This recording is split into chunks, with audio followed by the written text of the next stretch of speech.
সত্য কথা বলে ব্যবসা করতে হবে, তাইলে এই ব্যবসা হালাল। আহাল্লাল্লাহুল বাইআ ওয়া হাররামার রিবা। আল্লাহ তাআলা ব্যবসাকে হালাল করেছেন আর সুদকে হারাম করেছেন। সুতরাং আমার যে ব্যবসা হলো মিথ্যা কথা বলে, এই ব্যবসাটাও হারাম হয়ে গেল।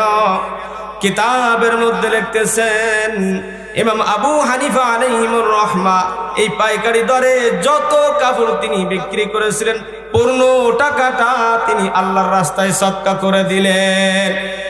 কারণ ইমাম আবু হানিফা চান না আমার পেটের মধ্যে এক লোকমা হারাম খাবার ঢুকুক। কারণ ইমাম আবু হানিফা কোনো সাধারণ ব্যক্তিত্ব ছিল না। নুরুল আনওয়ার ফি শারহিল মানার কিতাবের মধ্যে লেখেন, ওয়াকানা আবু হানিফা রাহিমাহুমুল্লাহু তাআলা মুস্তাগরিকুন ফি বাহরিল মারিফা। ইমাম আবু হানিফা তো এমন বড় একজন আল্লাহওয়ালা মানুষ ছিলেন, যিনি আল্লাহ তাআলার মারিফাতের সাগরে সবসময় আবুডুবু খাইতেন। কেমন ভাবে? ইমাম আবু হানিফার একজন বড় ছাত্র ছিল আবু ইউসুফ।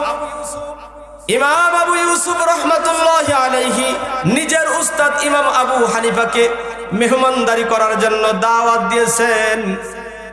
আবু হানিফার খেদমতে এসে বলতেছেন, হযরত, আমি চাচ্ছি আমার বাড়িতে আপনাকে একদিন মেহমানদারি খাওয়াবো, দাওয়াত খাওয়াবো, দাওয়াতটা আপনি কবুল করেন।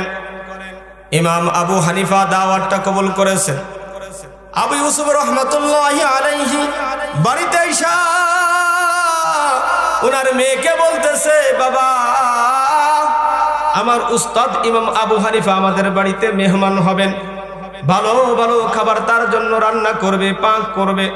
জামানার বড় আলেম ইমাম আবু হানিফা, জগৎ বিখ্যাত আল্লাহওয়ালা মানুষ, তার জন্য আমলওয়ালা মানুষ, ভালো খাবার তৈরি করবে। সুস্বাদু খাবারগুলো তৈরি করা হয়েছে।